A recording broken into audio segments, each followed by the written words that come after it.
babuyan na walang amoy. Bisitahin natin. Magandang araw sa inyong lahat, mga ka-YouTuber, mga ka-farmers, mga katambay.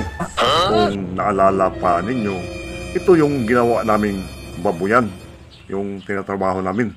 Babuyan ng kapatid ko, kaya bisitahin natin kasi may baboy na.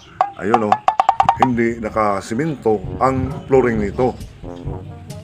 Sudas lang ang linagay.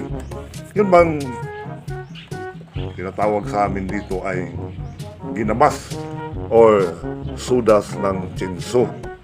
Yun, sa gilid na side, mayroon hong parang swimming pool. Diyan sila naliligo kung nainitan sila. At mayroong nipon ng tubig galing sa tangke at dyan sila umiinom. Sinisip-sip nila. At ito naman sa kabila ang lagayan ng mga pagkain nila. O, di ba? Ang ganda. Kaya walang amoy ang babuyan na ito kasi sudas ang gamit. Ayun lang, mga katambay. God bless, ingat! Don't forget to smash the like button, subscribe, and click the notification bell for more great content.